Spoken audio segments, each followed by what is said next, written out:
Hello and welcome to Hampshire's online time card system. I'm going to walk you through entering a time card as an employee who's paid bi-weekly. The first thing you'll need to do is go to the hub.hampshire.edu, and click Login. Enter your login information here and click Submit. On the next screen, click Employees and then enter a time card. You'll need to choose your position here. Most of us will only have one. So just choose your job and click Submit. And this brings us to the screen where we'll enter our time card. You'll see here at the top you get a snapshot of your available leave time.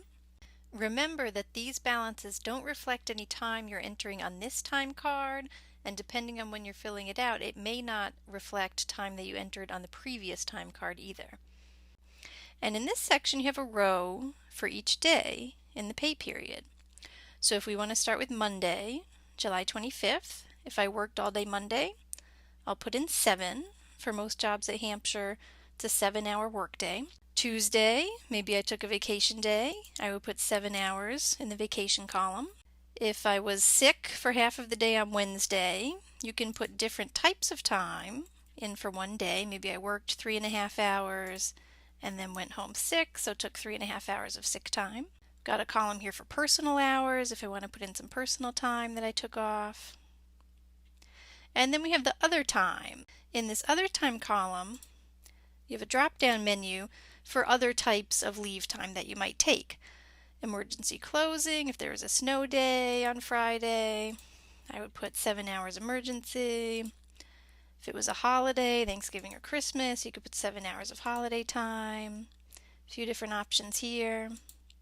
If on one day you worked more than one type of other time, you have the option to insert a line.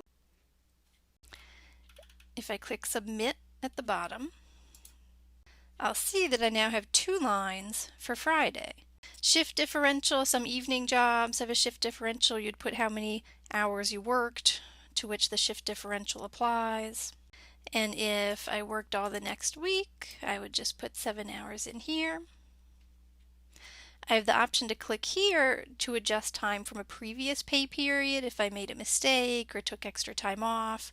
Check that off, and on the next screen you'll be able to enter the adjustment that you need to make. If I want to leave a note for my supervisor, I can do that here. They'll see it when they approve the timesheet. If my supervisor had written a comment for me, I would see that here. But if this is all set, I can click Submit. And here I get a summary of everything I just entered. You want to check your totals, make sure everything's correct. And then in the menu here, you have a few options.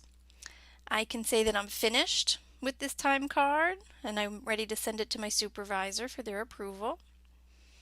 I might say, whoops, I forgot something, I need to go back and fix it.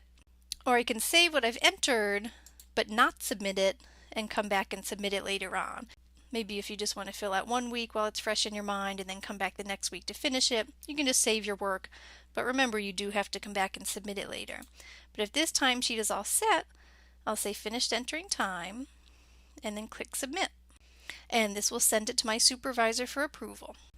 And just as a reminder, you can check this year's payroll dates and deadlines here on the payroll website.